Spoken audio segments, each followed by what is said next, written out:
मदरसे में आप कहेंगे आतंकी पढ़ाई होती है, नहीं, किसी कीमत पर इसको स्वीकार नहीं किया जाएगा। किसी समाज का दो चार व्यक्ति अगर अपराध में लिप्त पाया जाता है तो पूरे समाज को अपराधी नहीं कहा जा सकता। मदरसा के एजुकेशन सिस्टम को डेवलप करने का है या मॉडिफाई करने का है। आधुनिक शिक्षा अगर सरकार देना चाहती है हम उसका स्वागत करते हैं, लेकिन आप शंकाओं को सामने रखकर या कुछ आरोप लगाकर अगर करेंगे तो ये आपत्ति योग है, ये असल आपत्ति। मौलवी अगर टेररिस्ट है तो मदरसे का ईंट टेररिस्ट नहीं है, प्लास्टर टेररिस्ट नहीं है, वो तो खून पसीने से बनाया गया। आप उसमें सील कर देते, अपने कब्जे में ले लेते, सरकार उसमें दफ्तर खोल देती। आप बुलडोज क्यों कर रहे हैं? बुलडोजर आपके इस आतंक को नहीं रोक सकता। जब अशांति लोगों में फैलती, अविश्वास फैलता, तो अविश्वास ही आतंक की जननी होती है। नमस्कार, मैं हूं केशव मालान और खबर इंडिया की टीम मौजूद है इस समय दिल्ली। मदरसे के सर्वे को लेकर के विवाद गहराता जा रहा है। सवाल यहाँ ये खड़ा होता है कि जब मदरसे के सर्वे का योगी सरकार ने आदेश दिया तो बिलबिलाहट क्यों? आज इसी खास मुद्दे पर बातचीत करने के लिए हमारे साथ मौजूद हैं हाफिज गुलाम सरवर साहब। सर, बहुत बहुत स्वागत है आपका खबर इंडिया पर। अगर योगी सरकार मदरसों का सर्वे कराने का आदेश देती है, आपत्ति क्यों होती है? देखिए, आपत्ति नहीं है। पहले समझिए, मदरसे हों, मस्जिद हों, मठ हों, गुरुद्वारा हों, स्कूल हों, सरकार की संपत्ति है। देश सरकार का होता है, सरकार ही मालिक होती है।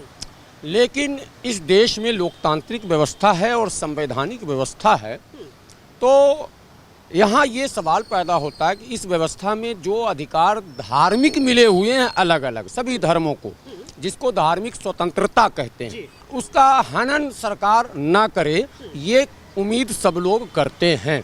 हालांकि सरकारें, ये नहीं कि योगी जी पहली बार कर रहे हैं, कई सरकारों ने अलग अलग ढंग से मदरसे को निशाने पर लिया है, लेकिन योगी जी ने सर्वे की बात कही है।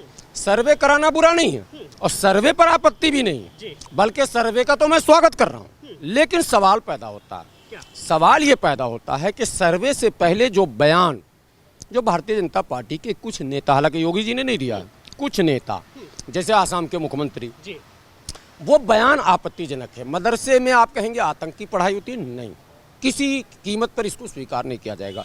किसी एक मदरसे में अगर कोई ऐसी घटना घटी हो, 2 में घटी हो, 5 में घटी हो, यहाँ लाखों की तादाद में मदरसे हैं। बस समझिए, किसी समाज का दो चार व्यक्ति अगर अपराध में लिप्त पाया जाता है तो पूरे समाज को अपराधी नहीं कहा जा सकता। और सुनिए, किसी घर का कोई सदस्य यदि अपराध में लिप्त पाया जाता है, देश विरोधी गतिविधियों में पाया जाता है, तो उस पूरे परिवार को भी आप अपराधी नहीं मान सकते हैं संवैधानिक दृष्टिकोण से। और सामाजिक दृष्टिकोण से भी कहावत है हमारे धर्म में कि वली के पेट में शैतान और शैतान के पेट में वली, ये होता रहता है। यानी बाप अगर कोई बड़ा अपराधी है तो उसका बेटा बहुत अच्छा माने मानव को समर्पित व्यक्ति भी बन सकता है। ये नहीं कहा जा सकता कि ऐसा नहीं होगा। किसी एक व्यक्ति के कुकर्मों की सजा उस परिवार को या उस समाज को आप नहीं दे सकते, ये उचित ही नहीं है। तो अब अगर किसी मदरसे में कोई इस तरह की चीज़ें आपको मिल गई तो आप मदरसे को ये कहेंगे कि इसमें ऐसा है इसलिए सर्वे कर रहा हूँ? नो, सर्वे अगर काउंटिंग के लिए है, सर्वे उसकी उन्नति के लिए कोई योजना बनाने के लिए है, सर्वे अगर मदरसा के एजुकेशन सिस्टम को डेवलप करने का है या मॉडिफाई करने का है, आधुनिक शिक्षा अगर सरकार देना चाहती है हम उसका स्वागत करते हैं। सरकार की योजना यदि है कि मदरसे को हम आधुनिकतम स्कूलों की श्रेणी में ला दें, उसका स्वागत होना चाहिए। ये तो हमारे हित की बात है, सरकार कर रही है। लेकिन आप शंकाओं को सामने रखकर या कुछ आरोप लगाकर अगर करेंगे तो ये आपत्ति योग है, ये असल आपत्ति। इसलिए योगी सरकार से, विशेषकर योगी जी से, और उनके बहुत प्रबुद्ध मंत्री हैं, उनके उप मुख्यमंत्री केशव प्रसाद मौर्य जी और ब्रजेश पाठक जी, ब्रजेश पाठक जी तो बहुत प्रबुद्ध लोग में से हैं और सभी समाज से उनका अच्छा लगाव है, उनका सम्मान है। हम लोग भी उनका बहुत सम्मान करते हैं। तो मैं विनती करता हूँ, पूरे मंत्रिमंडल के प्रबुद्ध लोग हैं और बड़े दिन के बाद, देखिए, सत्ता न ईश्वर के द्वारा मिलता है, सत्ता भी मिलना, ईश्वर जिससे प्रसन्न होता है उसे सत्ता देता है। सत्ता इम्तहान है, आज है कल नहीं रहेगा। सत्ता से आपका मतलब, आप देखिए, हिंदू धर्म में मर्यादा पुरुषोत्तम को हम आदर्श मानते हैं, पूरा भारत मान रहा है ना। अल्लामा इकबाल ने इमाम हिंद कहा, मतलब बहुत बड़ी चीज़ है। मर्यादा पुरुषोत्तम ने सत्ता पर लात मार दी है अपने भाइयों के लिए। अपने भाइयों, वो भी सौतेले भाई के लिए, सौतेली माँ के दिल को रखने के लिए सत्ता मायने नहीं रखता है। लेकिन पूजा किसकी होती है? भगवान राम की होती है, लक्ष्मण जी की या भरत जी की नहीं होती है। राम जी के बाद किसी का नाम आता है तो जो राम जी के वनवास में और वो मैंने इम्तहान की घड़ी में साये की तरह जो भाई थे लक्ष्मण जी, उनका नाम आता। भरत जी का बहुत पीछे नाम आता। सत्ता कोई महत्वपूर्ण चीज़ नहीं है सर। इसलिए मैं योगी जी से कहता हूं कि आपको ईश्वर ने ये अवसर दिया है, सबका साथ सबका विकास का नारा आपने दिया है। हमारे मोदी जी का मूल मंत्र है और योगी जी हमेशा कहते हैं कि मोदी जी के सपनों का ही भारत हम बना रहे हैं। तो सबका साथ सबका विकास, सबका विश्वास, सबका प्रयास, सबके विश्वास में हमें क्यों किनारे कर रहे हैं आप? हमारा भी विश्वास जीतिए ना। हम भारत के नागरिक हैं। भारत की उन्नति, विकास और प्रगति में हमारी महत्वपूर्ण भूमिका होने वाली है, हुई है। अभी 2 दिन पहले, 3 दिन पहले हमने जन्मदिन मनाया, शहादत दिवस मनाया। वीर अब्दुल हमीद इसी भारत माँ के सपूत थे, ब्रिगेडियर उस्मान इसी भारत माँ के सपूत थे, APJ Abdul Kalam missile man इसी भारत के सपूत थे। तो आप ये बिल्कुल मत सोचिए कि कोई 1-2 लोग, 4 लोग, 10 लोग, 20 लोग मुट्ठी भर। अरे 20 करोड़ मुसलमान में अगर 20-100 इस प्रवृत्ति में लिप्त पाया भी गया है, मैं कहता हूं, तो उससे समाज को आप नहीं तोड़ सकते हैं। समाज बिल्कुल अलग चीज़ है। और मुस्लिम समाज में अगर निरक्षरता है या इल्म की कमी है तो सरकार दोषी नहीं है क्या?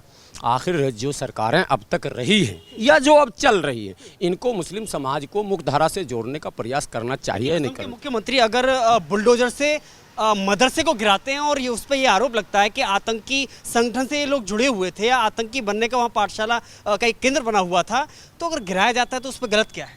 देखिए, आपत्ति यही तो है कि ये अभी तक सिद्ध हुआ ही नहीं कि कौन व्यक्ति था उसमें जो आतंकी था। नहीं सिद्ध हुआ अभी तक कोई नाम। आप गलत गिरा दिया गया। मैं कह रहा हूँ, आप पत्रकार हैं ना, गलत गिरा दिया। मैं आ रहा हूँ, आप पत्रकार हैं ना सर, तो आप बताइए ना, उस मौलाना का नाम जो उसमें आतंकी गतिविधि में लिप्त था, वो तो सार्वजनिक किया ही नहीं गया नाम उसका।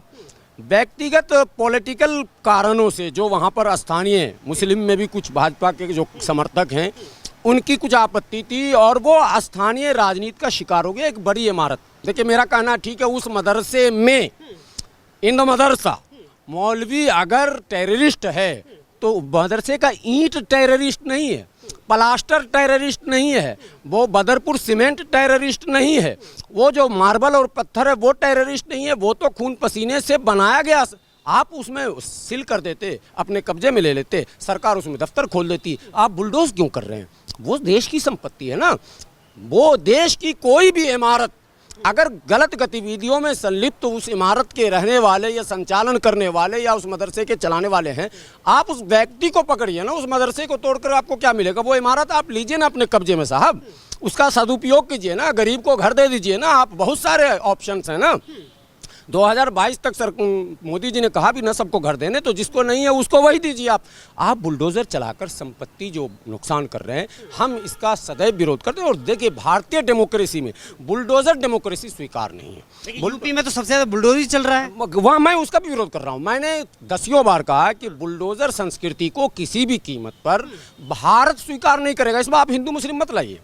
भारत की जो अपनी पहचान है, जो संस्कृति है, वो बुलडोजर संस्कृति को स्वीकार नहीं करती है। ऐसा कह करके आप अपराधियों का बचाव नहीं कर रहे हैं? नहीं नहीं, मैं फिर कह रहा हूँ आपको, दोबारा समझिए इसको, कि कोई भी व्यक्ति एक बड़ा स्कूल चलाता है, मदरसा चलाता है, मैं ही चलाता हूँ और मैं अपराधी हूँ, मैं देश विरोधी गतिविधियों में लिप्त हूँ, तो मैं हूँ ना। ये बिल्डिंग नहीं है ना साहब। इस बिल्डिंग में काम करने वाले लोग अपराधी हैं, तो उनको आप पकड़िएगा, उनको जेल में डालिएगा, उनको सजा दीजिएगा, उनको फांसी दीजिएगा।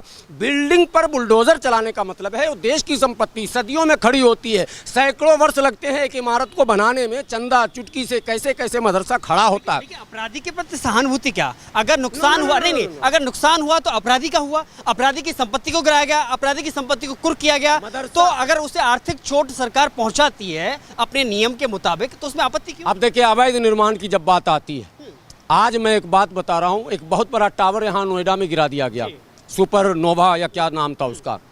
उस टावर को बनने में कितने समय लगे थे? कम से कम 10 साल। 2004 से निर्माण चल रहा था। सुनिए, 18,000 करोड़ रुपए लगे उसमें। मैं पूछता हूँ कि नोएडा प्राधिकरण 2004 से 2022 तक क्या कर रही थी? किस किस को आपने जेल में भेजा? मुजरिम को तो आपने बचाया, संपत्ति को आपने गिरा दिया। साहब हम कह रहे हैं संपत्ति बचाओ, मुजरिम पकड़ो।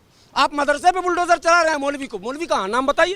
कोई चैनल वाले ने नाम नहीं बताया कि वो मौलाना कौन था जो आतंकवादी था उस मदरसे में, और जो हेमंत विश्व शर्मा ने बुलडोजर चलवाया। मैं कहता हूँ आप बुलडोजर क्यों चला रहे हैं?